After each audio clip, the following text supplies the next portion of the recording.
एक लड़का था, माँ ने उसका विवाह कर दिया, पर वह कुछ कमाता नहीं था। माँ जब भी उसे रोटी परोसती थी, तब वह कहती कि बेटा, ठंडी रोटी खा लो।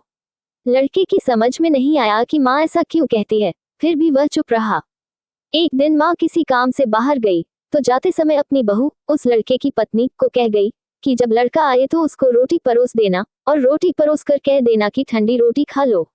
उसने अपने पति से वैसा ही कह दिया तो वह चिढ़ गया कि माँ तो कहती ही है, और वह भी कहना सीख गई। वह अपनी पत्नी से बोला कि बता, रोटी ठंडी कैसे हुई? रोटी भी गर्म है, दाल साग भी गर्म है, फिर तू ठंडी रोटी कैसे कहती है? वह बोली कि यह तो आपकी माँ जाने, आपकी माँ ने मुझे ऐसा कहने के लिए कहा था, इसलिए मैंने कह दिया। वह बोला कि मैं रोटी नहीं खाऊंगा, माँ तो कहती ही थी, तू भी सीख गई। माँ घर आई तो उसने बहू से पूछा कि क्या लड़के ने भोजन कर लिया? वह बोली कि उन्होंने तो भोजन किया ही नहीं, उल्टा नाराज हो गए। माँ ने लड़के से पूछा तो वह बोला कि माँ तू तो रोजाना कहती थी कि ठंडी रोटी खा ले और मैं सह लेता था, पर अब ये भी कहना सीख गई।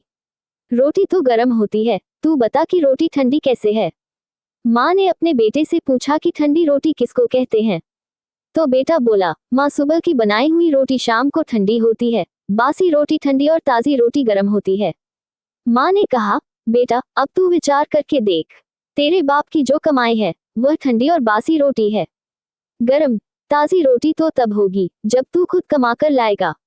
लड़का समझ गया और माँ से बोला कि अब मैं खुद कमाऊंगा और गर्म रोटी खाऊंगा। इस कहानी से यह शिक्षा मिलती है कि विवाह होने के बाद ठंडी रोटी नहीं खानी चाहिए, अपनी कमाई की रोटी खानी चाहिए।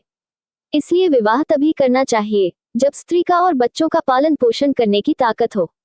ये ताकत न हो तो विवाह नहीं करना चाहिए।